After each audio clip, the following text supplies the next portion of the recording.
There we go. That's how vain I am. I'm taking pictures of me. What? No. I'm actually real excited because the McRib is back. My wife brought me a McRib the other day, and I had to post it on Facebook too.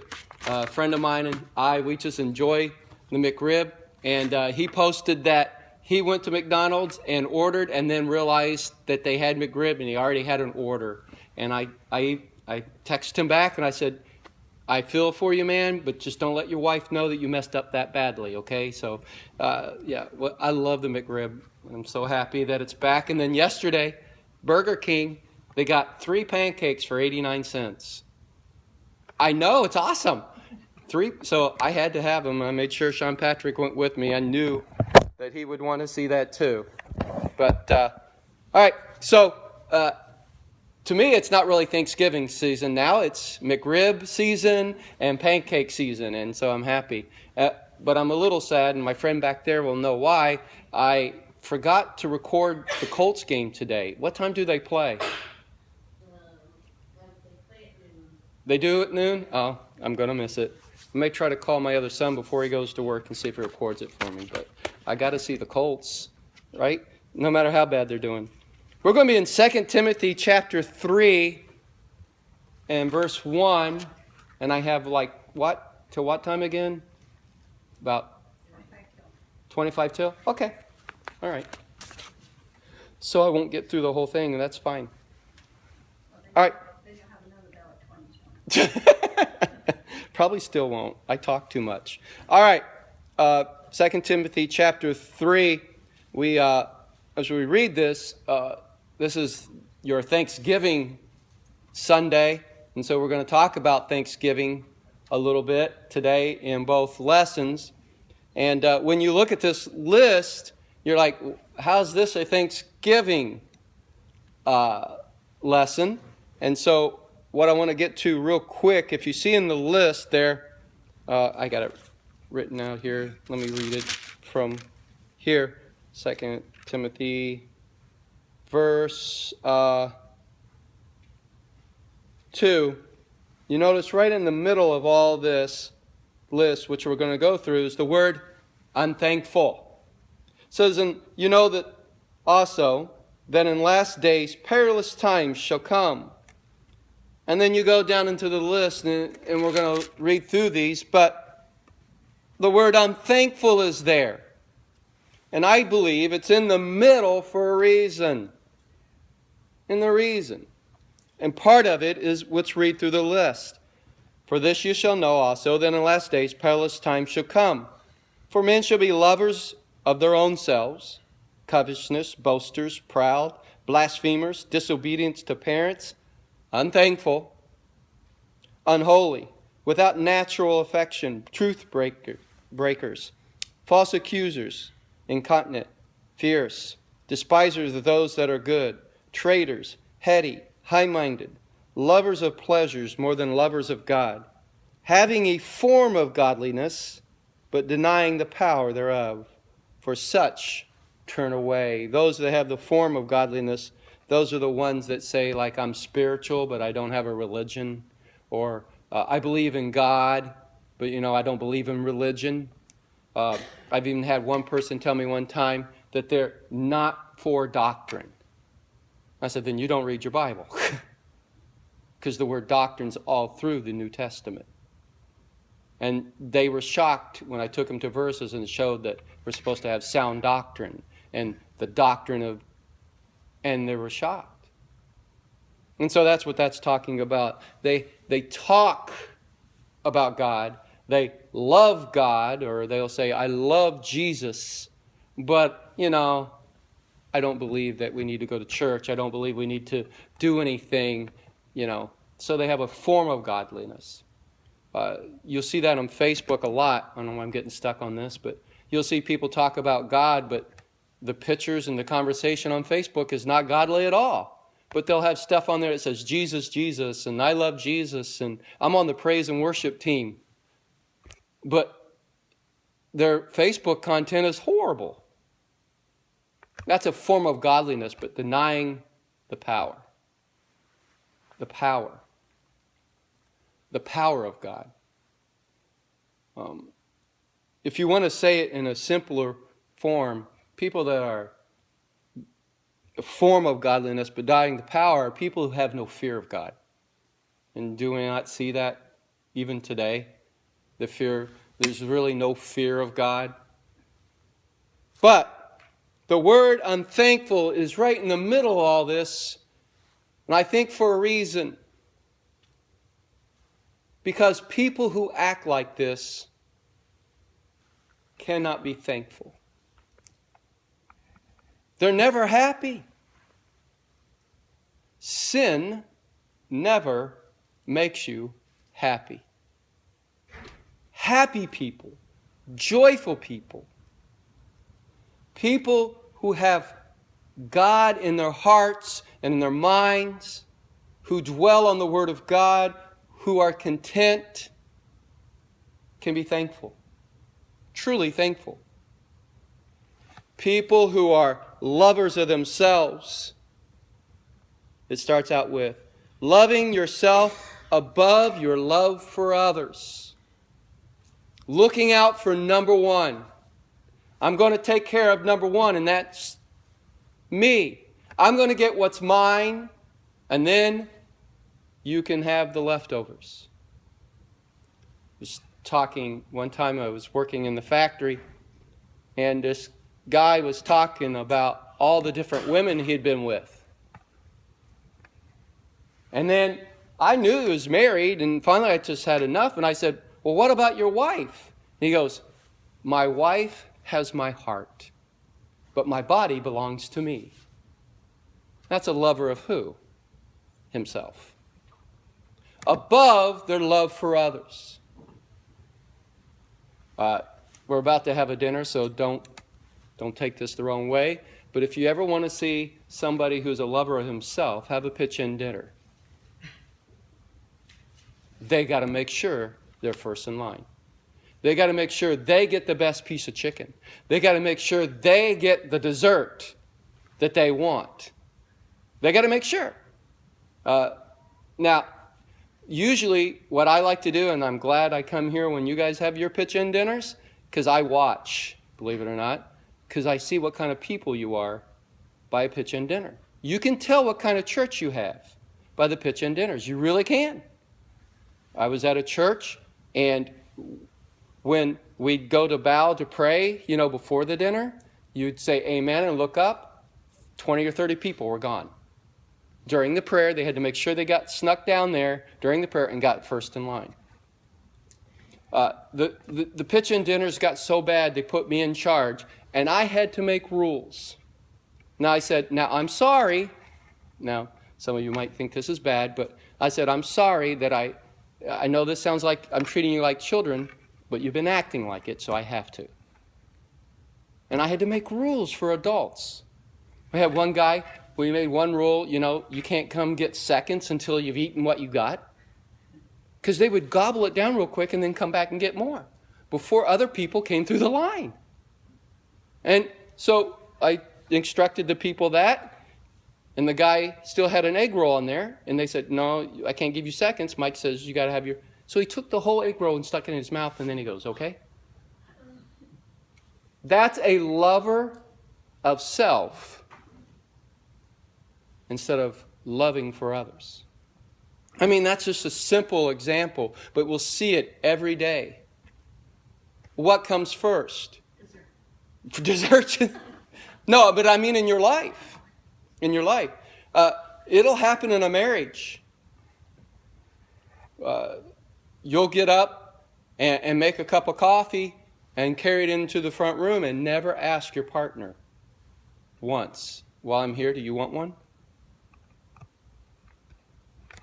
Or, and I know I'm talking about food, I must be hungry. But I mean, we'll do those things. We'll make sure we are taken care of, and then what's ever left over, then I'll help you.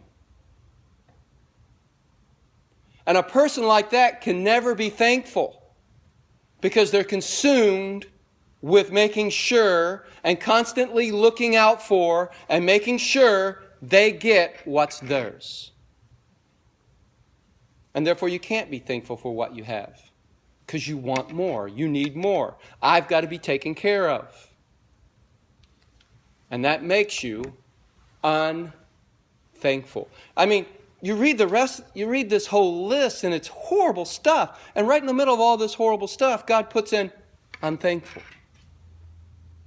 Apparently, God thinks that's just as bad as a selfish person. The Bible also talks about loving items and money above your love for others. And that's somebody who's covetous. They covet more. I know Donald Trump just became our president, but when he was a businessman and he made billions of dollars, if you'd ever ask him if he wanted to make another billion, would he say, no, I've got plenty? And I'm not saying he's covetousness, but isn't that how it is? Once we start accumulating things, we want more. More. I mean, we're like children. It's not, and maybe we should teach our children better, but when you're a child, you get one hot box. Remember the hot box cars? Or Matchbox. What are they called? Matchbox, thank you. Hot Wheels, Matchbox, that's what it was. Because you used to have the controversy, which one's the best. And I used to collect Hot Wheels, actually, because I liked how that. But anyhow, you get one car, right? After you play for a while, what do you want now? Another one. And then what do you want? Another one. And eventually, so you can go to school and say, I've got 53 Hot Wheels. And somebody goes, well, I got 57. So what do I got to do now? Got to make sure I got 60. And that may not be covetousness as much as, but you see the point where maybe I'm not loving myself as much as I love my things. And if I love my things, it makes it difficult for me to be thankful for what I have. One of the reasons God doesn't bless us with extra stuff is because we're not happy with what He's already given us. God is our Father. He's going to treat us like a father. And when I buy my children things, and they take it, and they put it in the closet, and they're not thankful or happy about it, and they come back and ask for something else, I'm just overjoyed to buy them something else, right? No, I said, you're not even happy for what I already got you. Why would I want and get you something else? I remember one time, as an uncle, I bought my nephew and nieces a dollhouse. They wanted a dollhouse. I'm not very smart, okay? But it took me all afternoon to put this dollhouse together. At first, I did the man thing. I tried to do it without the instructions.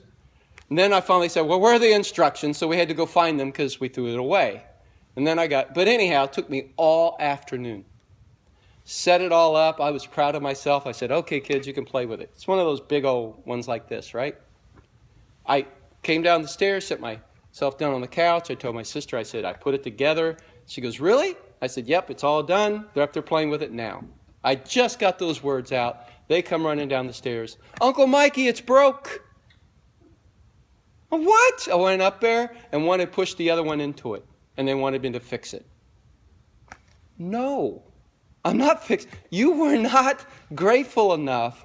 You were not content enough. You were not careful enough, appreciative enough of what I did already to take care of it.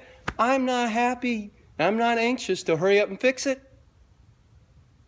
And that's what happens. We become covetous and we want more and more and more. God, yes, you gave me a car. Now give me a blue one. God, my neighbor's got this. They've got shrubberies and look at their plants. God, I want that. Give it to me.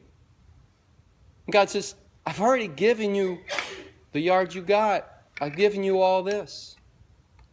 Not once did you say thank you. Not once have you appreciated or tried to take care of what I've given you. He's not anxious to give you more. And people who are covetousness like that, and they covet, and they covet, and they want more and more, are people who are unthankful. They can never be thankful for what they have. Take your time, be content, be thankful, and see how God blesses you. You know, sometimes, as a father, I'll look at my kids and they'll ask me for something, and I'll just give it to them. Or sometimes I'll just think about it, and I said, you know what? Sean's been really good the last 3 weeks. He really has. I'm going to go buy him this. He did nothing to deserve it. He didn't do anything extra special. I was just pleased with him.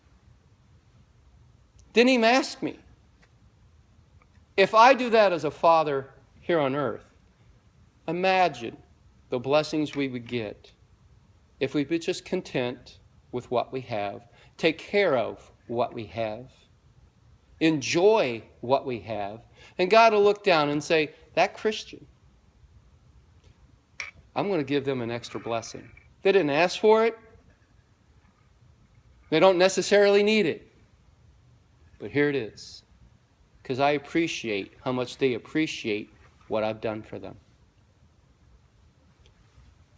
This says here, love being important. That's boasters. That's a boast. By the way, I want to give you some psychology. And some of you may have taken psychology. A boaster is somebody who's usually very insecure. But you didn't know that. They act like they're very secure. They act like they know what they're doing. They're the best. They're the smartest person in the room. And if you're not sure if they are, ask them. They will tell you.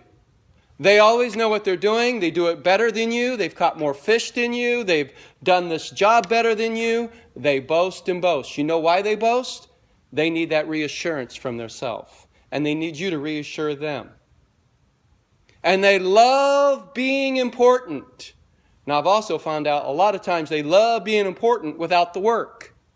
I hate that. You ever have a project and there's like 4 of you and 3 of you work real hard and it's successful, and the one who didn't do anything is saying, look what we did. Or I did this and that. It's like, really, dude, where were you? They want to feel important. They love being important. Bible tells us that if we humble ourselves and submit ourselves, then God will make us important. He himself.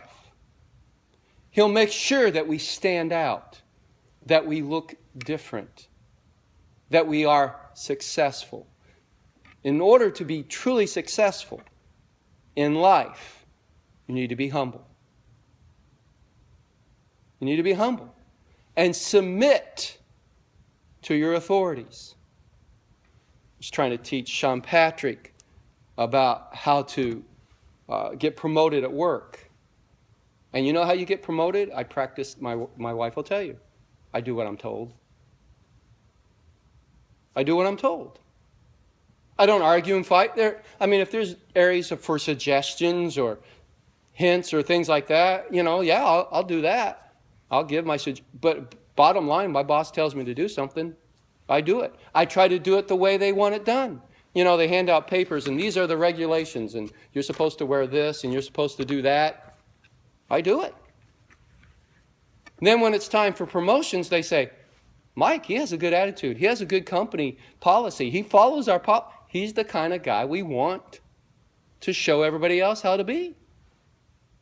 You have to humble yourself and submit, and God will raise you up. But if you have to promote yourself, remember, Jesus said, that if you pray, and this is just an example, that you pray so everyone else can hear it, or if you do things to get praised so everyone can praise you, he said, don't think you're going to get anything from God, because you already got what you wanted.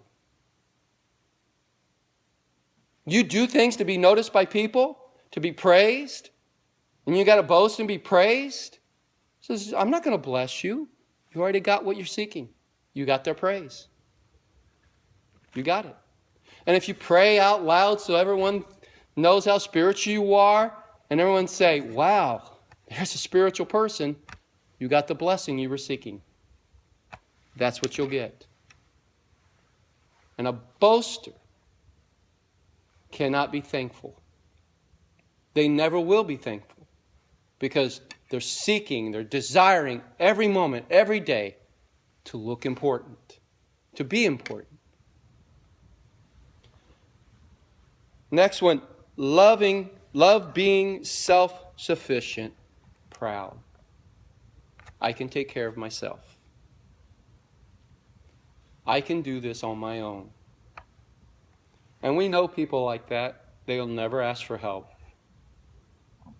And I understand being a man, how humiliating or difficult it is to ask for help. Yesterday, my wife, we bought this new lamp, those lamps that stand up, and I don't know how to explain. What do they call that? But anyhow, it stands up and it goes like this. It stands on the ground and you turn the light on and there's a light bulb. And I came into the room, I don't know what I was doing, and she was putting it together. And I'm looking at her, what are you doing? She said, well, I'm putting it together. Can't I put it together? And I'm like, no, it hurt my pride a little bit. That's what I'm supposed to do. And it does hurt our pride. We want to be self-sufficient. I'm proud of who I am. I'm proud of what I can do. I'm a proud person. And I'll take care of me. And if there's a problem, I'll fix it myself. I don't need anybody. I don't need anything. I know people that say that. They say it. I don't need anybody. I can do it all on my own. Problem is, God didn't make us that way. We're not self-sufficient. One, the Bible tells us that Jesus told, or God told Paul, my grace is sufficient. You're not self-sufficient. My grace is what you need. My grace is all that you need. But not only that, the Bible tells us that we come together as a church, as a people, as Christians, to bear one another's burdens. That tells us right away we can't bear them on our own. We cannot. And a proudful person, a person who's full of pride, is never thankful because of two reasons. One, you didn't do anything for me. I did it myself. Or two, if you did try to help me, you actually hurt me. You ever help somebody and they get upset with you? That's a person full of pride. And I can't be thankful to you. I can't thank you. I can't be appreciative. I might even say thank you, but there's the thank you that is a good thank you, and there's the thank you of like, wow, I wonder what he meant by that thank you. And a person full of pride is never thankful because they didn't need the help. I can do it myself. I don't need you. By the way, one thing I learned actually pretty early in life is if all you think about and all you love and all you're consumed about is yourself, guess what you'll have at the end of your life? Thank you, yourself. Worked in a nursing home. Saw it time and time again. I have one example. I didn't know. I knew I wouldn't get through this list.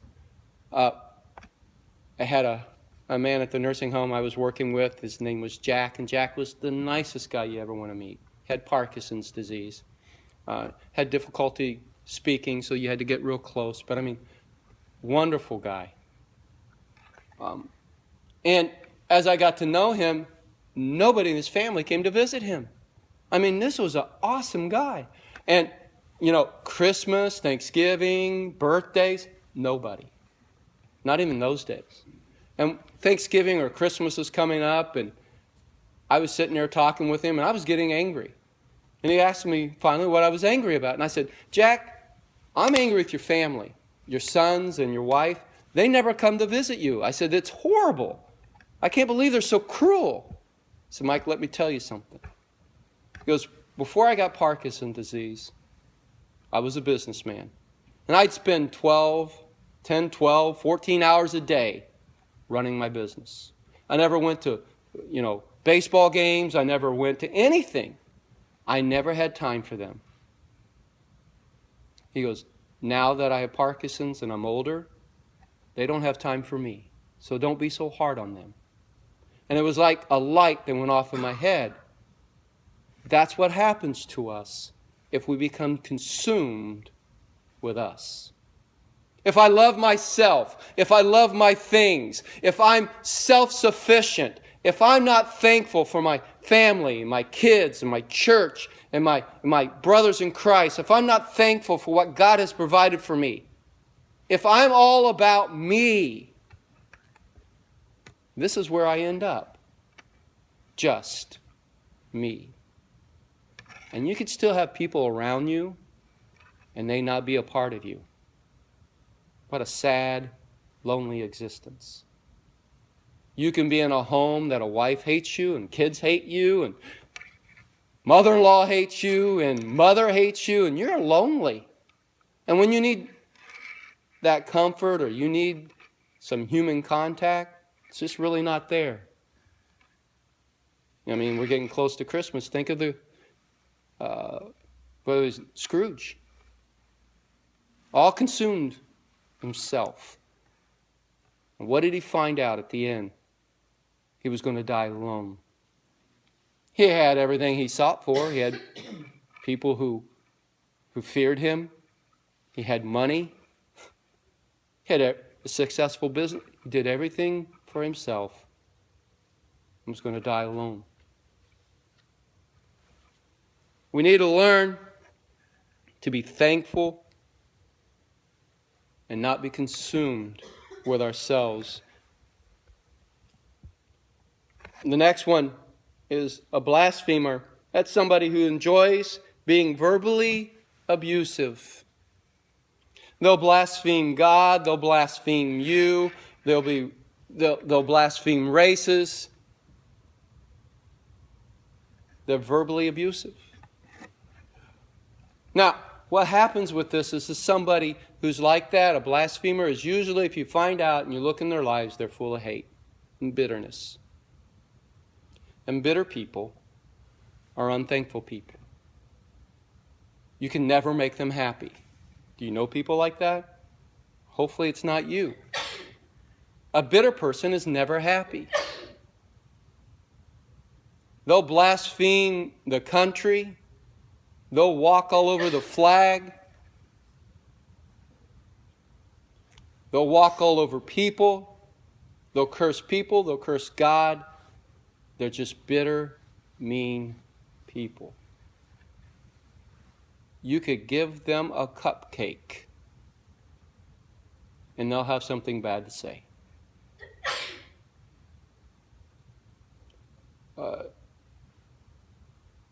And we see people like that, and we know people like that.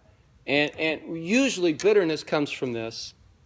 And I'm almost done here, time-wise. Bitterness comes from this. 9 out of 10 times, it's one or two things. Either I did something that I've never made right, or somebody did something to me that I've never forgiven. So it always comes down to forgiveness. Either I've never asked God and others to forgive me for something I've done to others, and that guilt burns in me, and it eats at me, and it creates bitterness. By the way, bitterness is the root of so many sins and problems in life. Or maybe somebody hurt me when I was a child or a teenager, or maybe later on when I was a young adult. Somebody hurt me. And that's never going to happen again. And so I'm always on guard. And what it does is it starts out small and it just grows and grows, and it affects so many things in life. And so whenever somebody tries to be nice, you're always looking at what angle are they doing this? What do they want from me? They want my money, or they want my time, or they want this, they want that. And they can't accept the fact that somebody could be nice. And they can't accept the fact that God would even love them. And they're just bitter, mean people. Never thankful. And there's only one way to dig that root out. And that's forgive yourself and forgive others. And that burden just rolls away. And when you do that, you got the peace of God comes across you. And all of a sudden it's weird. It's like dark glasses are taken off and then the light is there and you can be thankful. And that's my cue.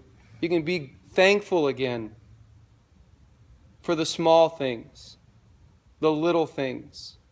And you could start seeing it grow. There is no joy in a bitter person. And usually a blasphemer is somebody who's full of hate because of bitterness. And if you can ever sit down and talk to them, either somebody did something to them or they did something that has never been forgiven or taken care of. All right. I knew we wouldn't get through the list, and